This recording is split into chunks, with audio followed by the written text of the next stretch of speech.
Assalamualaikum warahmatullahi wabarakatuh. Alhamdulillahirabbil alamin wassalatu wassalamu ala asyrafil anbiya'i wal mursalin wa ala alihi wa sahbihi ajma'in. Rabbi shrah li sadri wa yassir li amri wahlul 'uqdatam min lisani yafqahu qawli, amma ba'd. Alhamdulillah, kita sambung lagi pengajian berkaitan dengan ilmu faraid, yang mana pada bulan lepas kita berhenti pada tajuk berkaitan dengan berkaitan dengan harta yang tidak termasuk sebagai harta pusaka apabila seseorang itu meninggal dunia.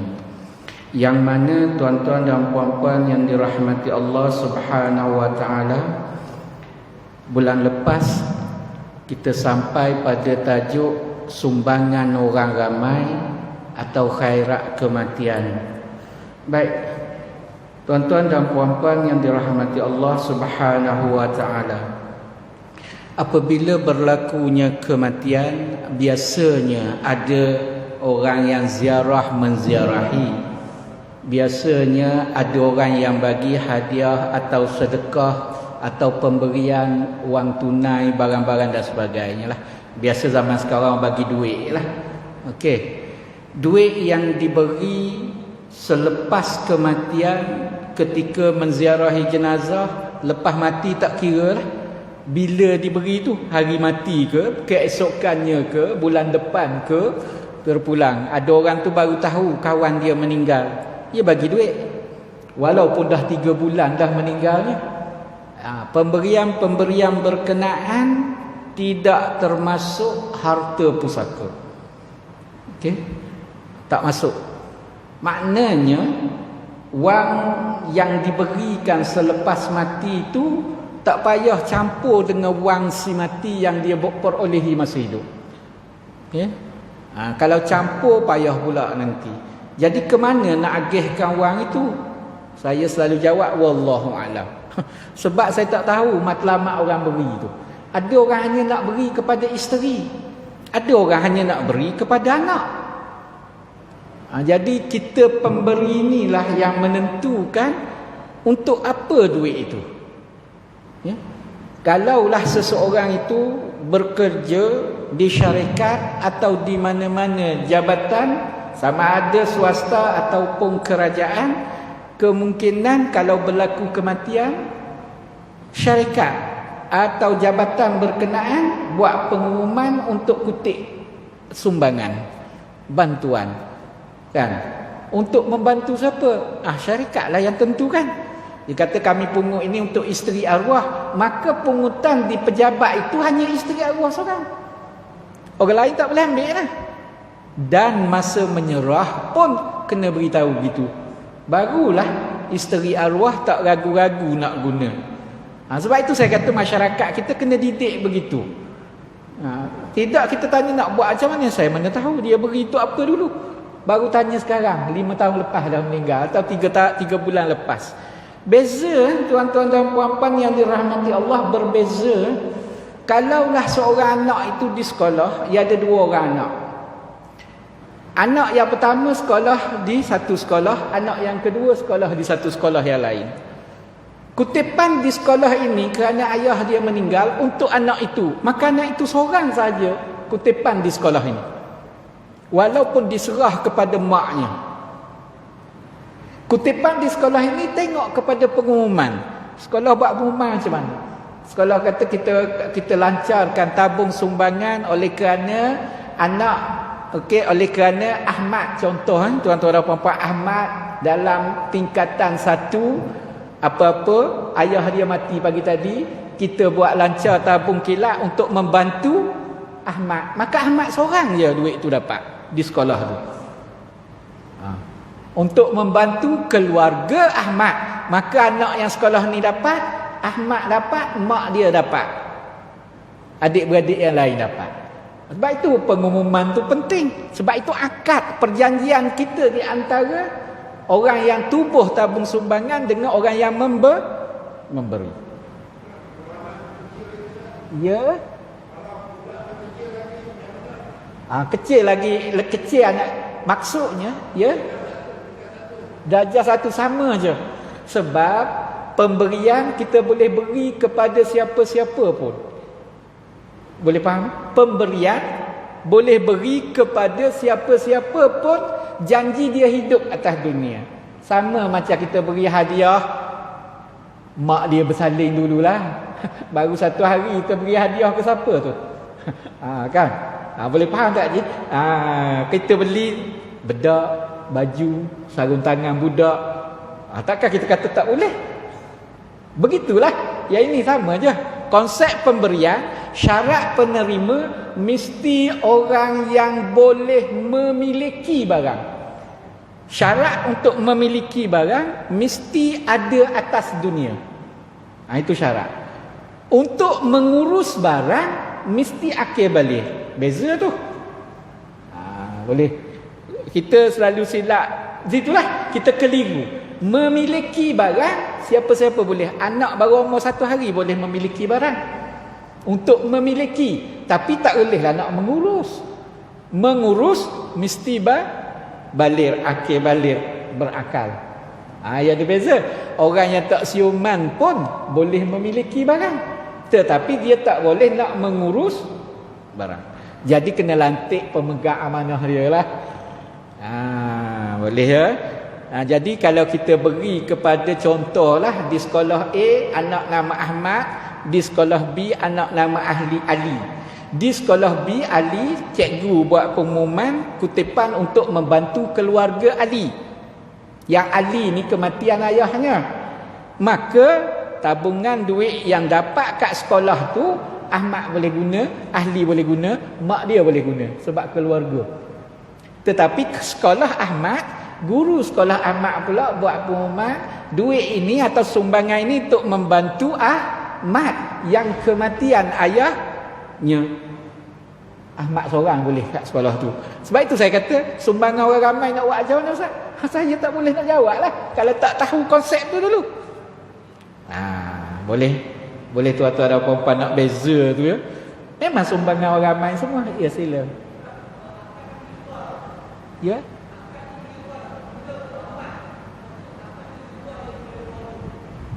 Saya kurang jelas yang ujung tu. Akad.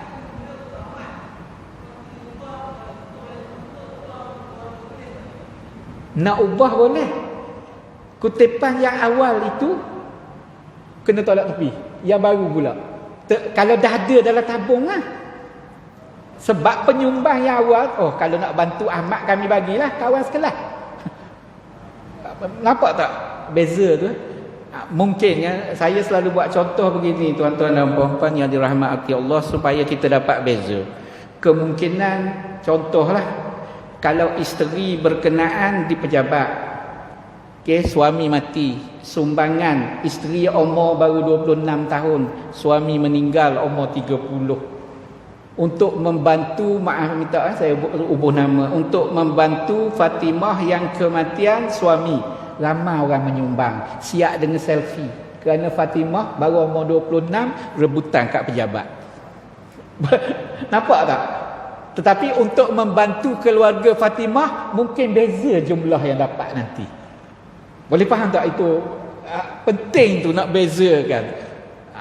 Kan nampak begitulah keluarga yang susah dengan keluarga yang senang. Kalau membantu isteri ramai orang nak bagi, tapi nak bantu keluarga arwah, ayah dia kaya, mak dia kaya, adik-beradik semua jutawan, mungkin tak banyak orang bagi.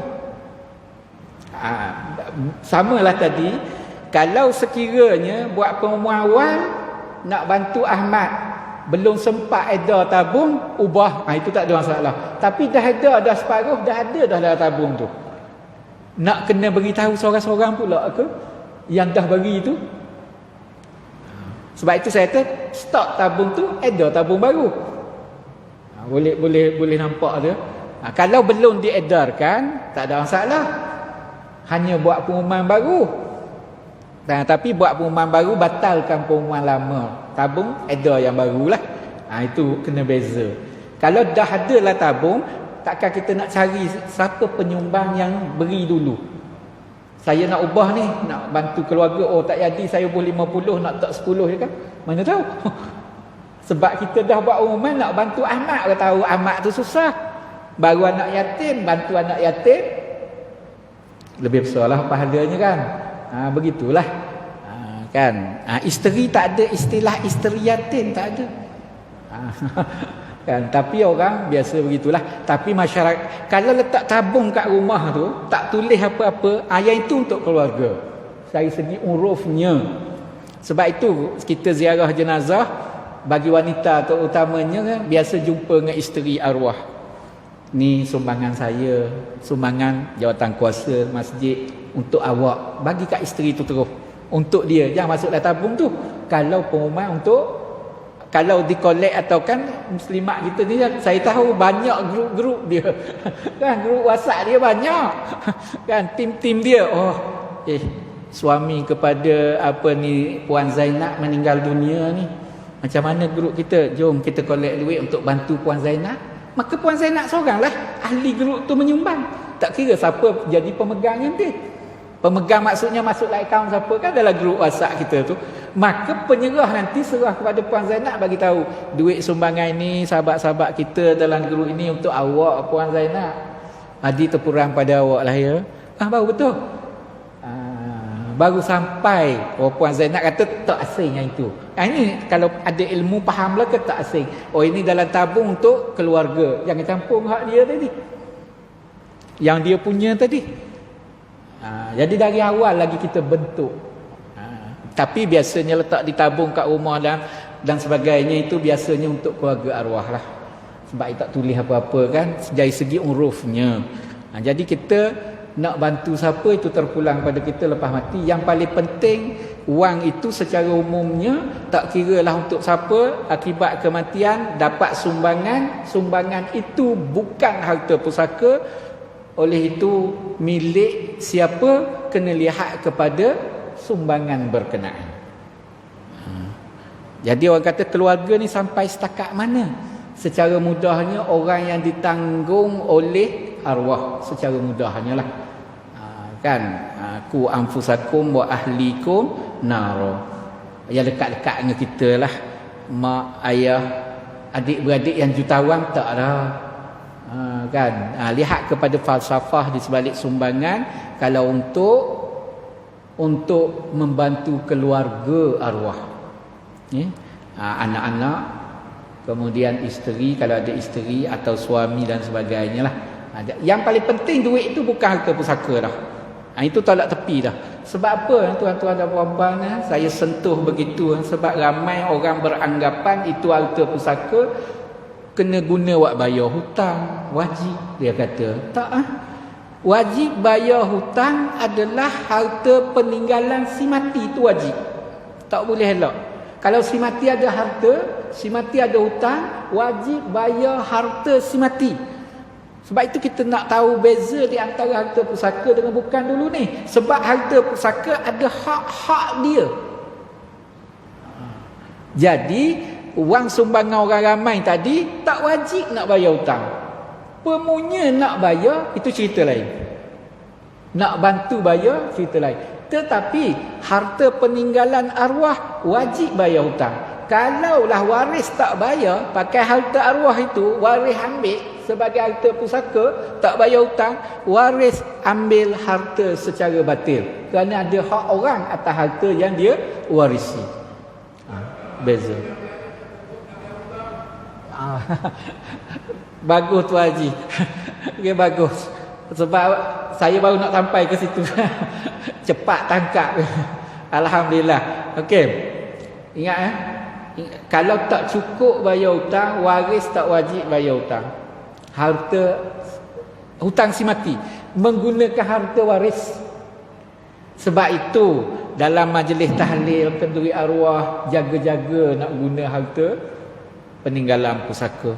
Sebab tak wajib Jika sekiranya harta habis di situ, kemudian tak cukup bayar hutang, maka waris kena ganti setakat mana guna untuk kenduri tahlil, kenduri arwah.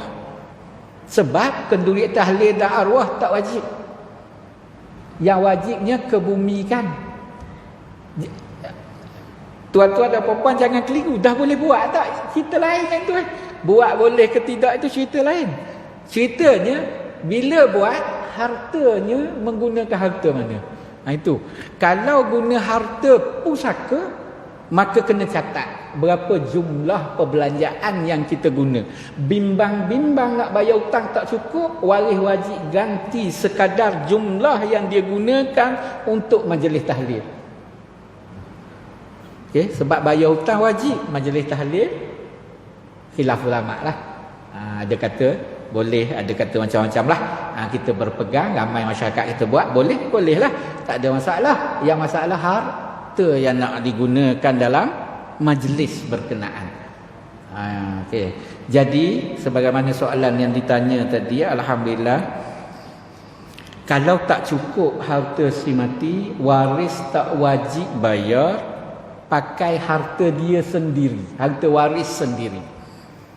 Okay. Waris nak bayar, itu orang panggil tabarruk, amal kebajikan daripada waris bagi yang berkelapangan.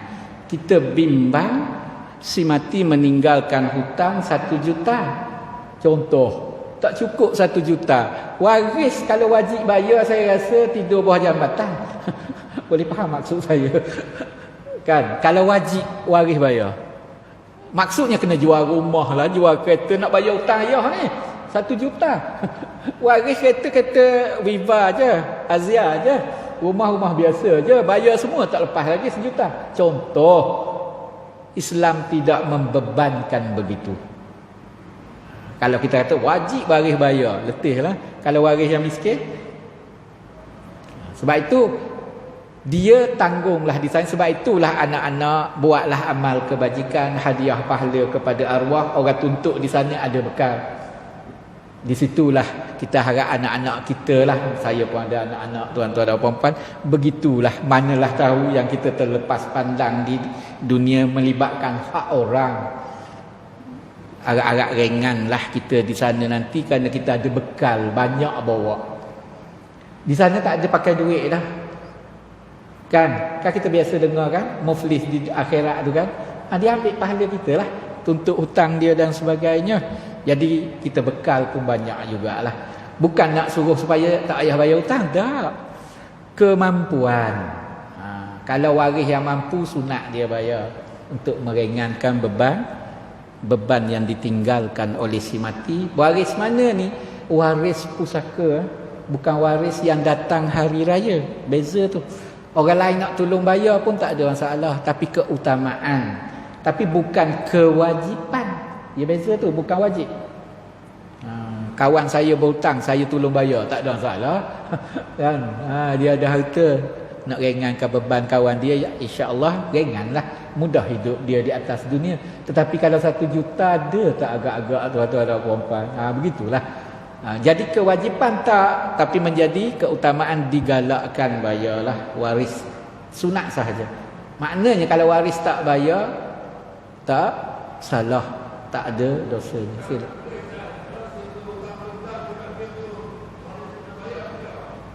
Okay. Ini kita tidak ada undang-undang lah. Kalau waris membuat jaminan, waris boleh report boleh kok. Kalau ada ugutan lah. Saya biasa dengar begitu tuan lagi. Dan berlaku pun si yang minta hutang datang rumah waris, habis nyakut laptop, TV, dia kata tak bayar hutang, aku ambil. Faham maksud saya? Waris si pemberi hutang lah. Sebab itu pemberi hutang itu apabila dia buat itu, dia pula salah merampas hak orang. Sebab itu nak kena faham belaka. Sebab itulah buat hutang ada jaminan. Islam letak yang paling baik kan, iza tadayantum bidainin ila ajalin musamma faktubuh, tulis, dan terbaiknya ada cagaran supaya lepas hutang kita dengan harta yang kita cagar. Itu terbaiklah. Tapi tak semua orang ada harta nak bercagar. Ada jaminan dan penjamin nak bayar, Tu cerita lain lah. Jaminan tu, yang masalah ni tak ada orang jamin, dia berhutang seorang dia. Tiba-tiba penghutang datang minta dengan waris-waris. Biasa begitulah. Tetapi kita, maksudnya waris-waris, kalau ada harta wajib bayar. Selagi mana ada harta, jangan sembunyi kata tak ada. Sebab hak orang kena bayarlah. Yang paling yang saya lihat dalam konteks masyarakat kita ini, mungkin sekarang ni tuan-tuan dan puan-puan kena lebih berhati-hati dalam soal orang datang minta hutang tanpa hitam putih. Biasanya begitulah. Kan? Takut scammer je. Kan?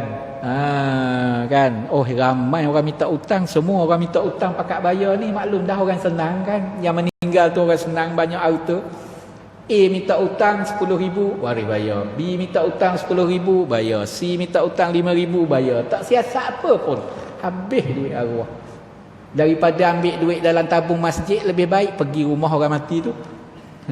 Boleh faham maksud saya tuan-tuan dan puan-puan ya? Kita bimbang, siasatlah sedikit. Itu maksudnya. Usul periksa, jangan pakai ayah awak ada hutang saya ni. Berapa? 10,000. Jap, ambil duit. Jap, bagi nombor akaun saya masuk. Bukan begitulah. Siasat tanya, bila ayah saya berhutang, sebab apa, awak dengan ayah saya hubungan macam mana. Biarlah siasat supaya ketelitian kita itu. Saya bimbangnya apabila kita buat begitu, arwah ada anak yatim, kita tak jaga-jaga harta tu. Bimbang-bimbang hak anak yatim, nanti habis begitu je harta pusaka. Kerana ketidaktelitian kita. Sebab kita tahu hutang kan wajib bayar. Betul. Hutang mana ni? Hutang yang sahih lah, yang betul-betul wujud. Itu maksudnya. Ya, kan? Betul tak wujud? Kalaulah banyak, kena kemuka bukti dan sebagainya. Kalau kita tak yakin. Sebab itulah bagi kita masa hidup ini, eloknya ada catatan perkara-perkara yang sedemikian. Sebab kita bimbang orang yang betul-betul berhutang dengan kita, kita meninggal dunia, datang menuntut dengan waris kita, isteri kita, suami kita, anak-anak kita. Anak-anak kita minta bukti, tak berjaya. Jadi anak kita tak bayar. Lepas ke hutang itu di akhirat? Tak lepas.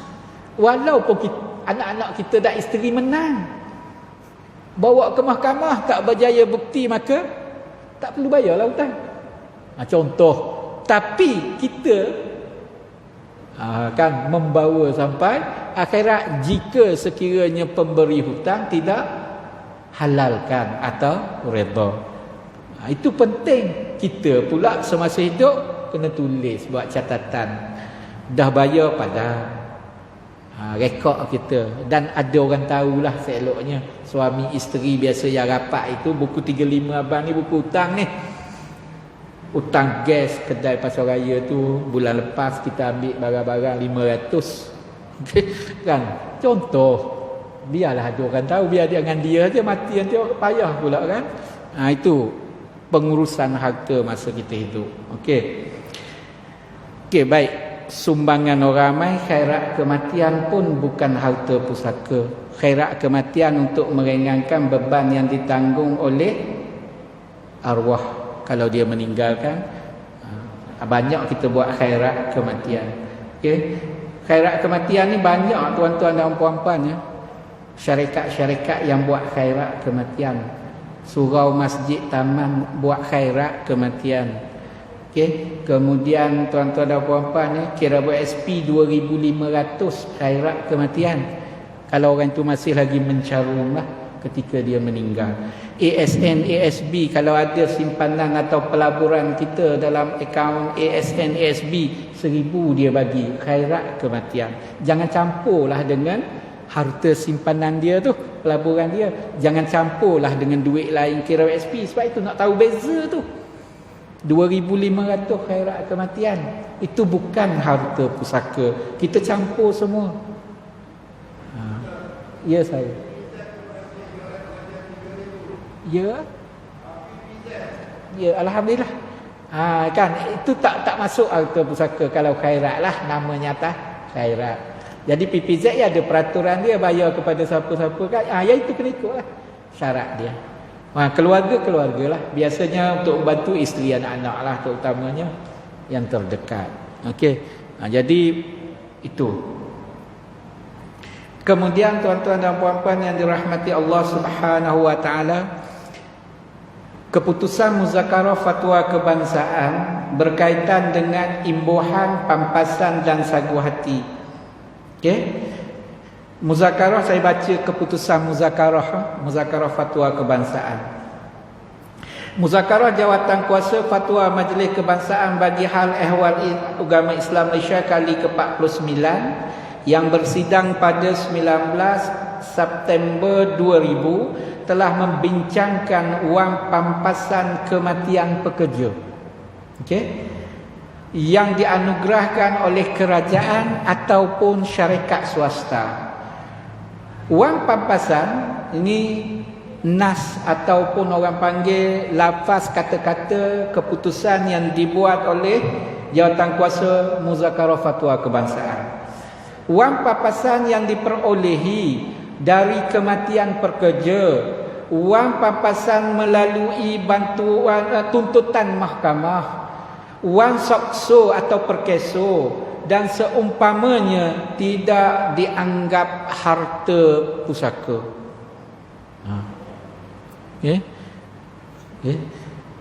Buat imbuhan pampasan syarikat bagi tu.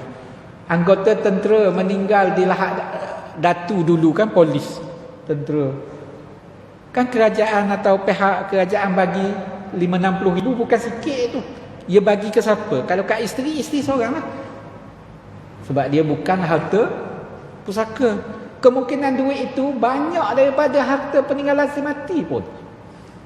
Okey, tuntutan mahkamah, isteri nak bersalin. Okey, bawa ke hospital. Mengalami pendarahan, pembedahan dan sebagainya. Nak keluar baby, tertinggal gunting lah, macam-macam. Mungkin kecuaian medical negligence ni, kecuaian perubatan. Meninggal isteri, suami tak puas hati, saman pihak hospital. Kan? Duit yang dapat mahkamah arah bayaran pampasan kepada hospital itu kepada si penuntut, bukan harta pusaka. Mungkin 500 ribu, mungkin 1 juta. Sebab tuntutan mahkamah itu merupakan keputusan muzakarah fatwa kebangsaan. Boleh. Sebab itu ada kan. Sebab itu saya selalunya, biasanya pihak mahkamah bayar kepada, arahkan bayar kepada penuntut. Suami menyaman pihak hospital. Ibu bapa kepada arwah isteri dia kata, awak nak saman-saman lah, saya redha je. Contoh ibu bapa suami, ibu bapa isteri, mak mertua suami lah, pak mertua suami. Tiba-tiba mahkamah kata menang kes itu. Mahkamah arahkan pihak hospital membayar pampasan sebanyak 1 juta kepada si penuntut. Mungkin mak ayah kata, saya 1 juta makan seorang je ke? Saya tak halal. Nampak tak? Harta pusaka ketak tu. Sebab itu. Sebab dia bukan harta pusaka. Jadi mahkamah harus bayar kepada siapa? Si penuntut. Kalau mak ayah nak tuntut sekali lah. Plaintiff kan boleh ramai, berapa orang pun. Plaintiff lawan defender kan, kes mahkamah. Sebab itu awal dulu reda tengok duit, makan seorang, mak tak halal tau. Mana boleh tak halal tu orang. Kan pelik tu. Kita tak halal harta orang. Kan? Sebab itu kena faham kedudukan dulu. Jadi kalau suami tu dapat 1 juta, mak mertua kata saya tak halal, kena beri ke? Tak ya. Tengok arahan mahkamah lah, perintah. Kalau mak perintah kata bayar pampasan kepada keluarga, baru dapat. Tapi bayar pampasan kepada penuntut, yakni plaintiff dalam kes itu, maka dia je lah. Kan? Sebab itu saya kata kalau faham ni senang cerita, tak bergaduh banyak. Masa tak dapat suami lah, cari peguam, bayar peguam, tukuh lumur, dia dapat orang lain tak halal. Boleh faham maksud saya? Jadi nak tuntut sekali, proses sekali, menang alhamdulillah, kalah nak buat macam mana kan. Itu sebab itu nak dikatakan keputusan muzakarah fatwa kebangsaan yang mengatakan tuntutan pampasan wan papasan melalui tuntutan mahkamah tidak dianggap harta pusaka. Ya, baik. Berkesu atau sokso pun bukan harta pusaka yang dapat fahmati itulah. Okey, baik. Tuan-tuan dan puan-puan yang dirahmati Allah Subhanahu wa taala. Kemudian kita lihat kepada gratuiti terbitan. Gratuiti terbitan. Pencen terbitan. Macam mana? Pusaka atau tidak? Okey, baik tuan-tuan dan puan-puan yang dirahmati Allah Subhanahu wa taala. Berkaitan dengan gratuiti terbitan, pencen terbitan bagi pekerja terutamanya government servant atau pekerja kerajaan, kita kena bezakan di antara pencen dengan pencen terbitan. Gratuiti ataupun ganjaran persaraan dengan ganjaran terbitan atau gratuiti terbitan, ia kena beza tuan-tuan dan puan-puan ya. Jika sekiranya pencen itu dapat kepada pesara, pesara tak guna ketika dia bersara, simpan je, maka simpanan daripada pencennya itu harta pusaka. Ada orang tak pakai pun dapat 5,000 sebulan pencen masuk akaun, dia tak pakai pun, dia hasil rumah sewa kedai, buka kedai runcit dan sebagainya. Dia makan yang itu je, hasil kebun, yang itu simpan. Yang simpanan itu harta pusaka walaupun hasil pencen. Meninggal kerana dia dah masuk dalam akaun si pesara. Kemudian pesara meninggal dunia, maka pencen terbitan dia panggil, diteruskan kepada suami atau isteri.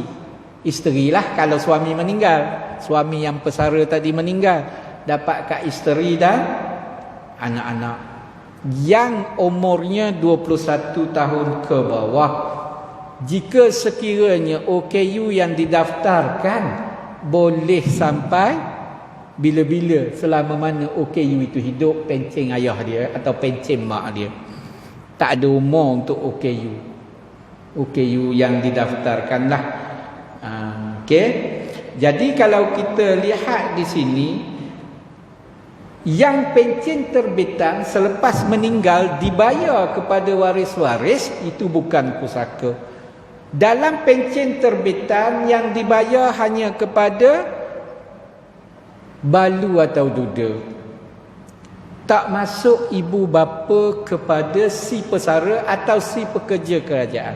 Pencen terbitan bersara meninggal, bayar pencen terbitan, atau dalam tempoh khidmat belum bersara meninggal, pencen terbitan juga akan dibayar kepada si keluarga dia lah, yang dinyatakan balu atau duda, anak-anak bawah umur 21 tahun atau mana yang terdahulu.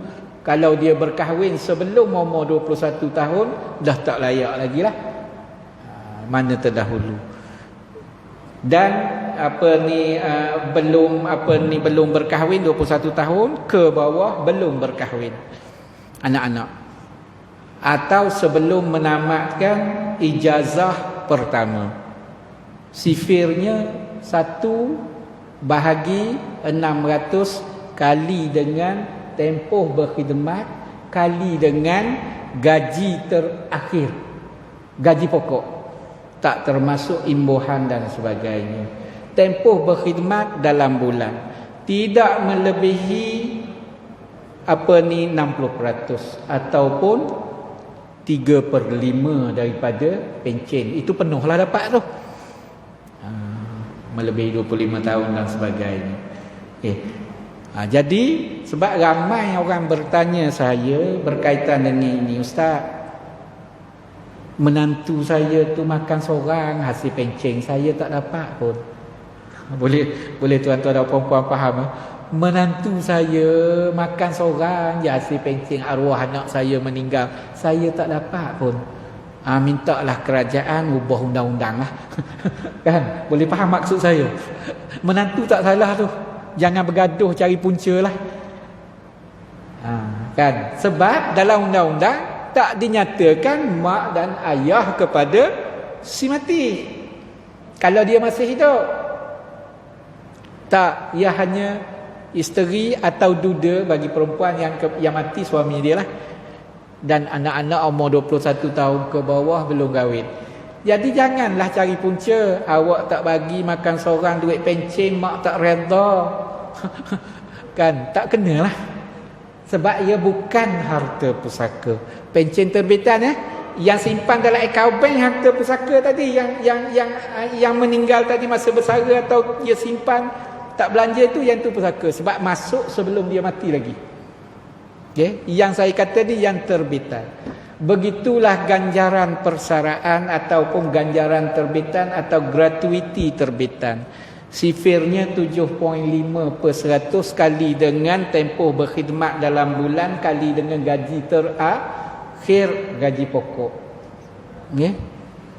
Itulah orang panggil ganjaran persaraan bagi pekerja kerajaan. Kalau dia kerja sekarang 10,000 lah katakan, kemudian dia dah berkhidmat hampir 25 tahun contoh, kurang lebih hampir 200,000 dah ganjaran persaraan. Kalau dia pencen, dapat kat dia terus. Tapi kalau dia meninggal dalam tempoh khidmat, wang ini juga akan dibayar. Okey? Dipanggil ganjaran terbitan, bukan menjadi pusaka. Tapi kalau dia bersara, dapat ganjaran terbitan, itu pusaka. Bersara tak meninggal lagi, simpan 200,000 dapat, simpan 3 hari lepas dapat meninggal, pusaka. Sebab dah masuk dalam pemilikan. Okey, baik tuan-tuan dan puan-puan yang dirahmati Allah Subhanahu wa taala, untuk gratuiti terbitan ini ia bukan pusaka, mak dan ayah termasuk. Mak atau ayah, ibu atau ayah. Kalau ada ibu, ia beri ke ibu dulu, tak beri ke ayah. Kan? Okey. Kalau ibu tak ada, baru bagi ke ayah. Dia tak bagi dua, pecah dua bahagian tu, tak. Okey. Share dia 1/10 untuk ibu atau bapa. Ibu atau bapa. Ibu dulu. 9/10 lagi untuk balu, duda dan anak-anak. Maknanya kalau dapat 100,000, 10,000 lah untuk mak atau ayah kalau masih hidup. Okay? Kan? Jadi 90,000 lagi isteri dan anak-anak. Ya ada sifir dah lah di bahagian pencen dan Jabatan Perkhidmatan Awam itu.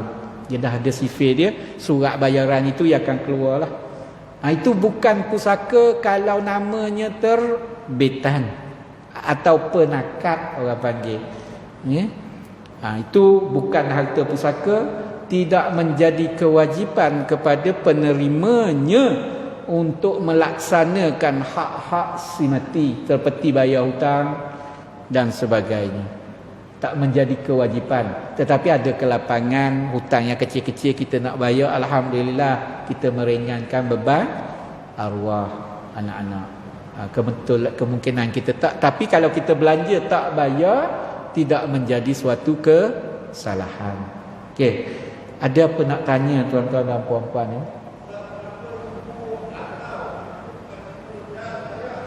Tak, itu kena tanya peraturan. Ya bagi ke ibu dulu aja dalam peraturan JPA. Okey, ibu dulu. Kalau ibu tak ada baru ayah. Ibu tak ada baru ayah. Peraturan undang-undang begitulah dalam section 14 dan 15 Akta Pencen 1980. Okey. Okey. Boleh?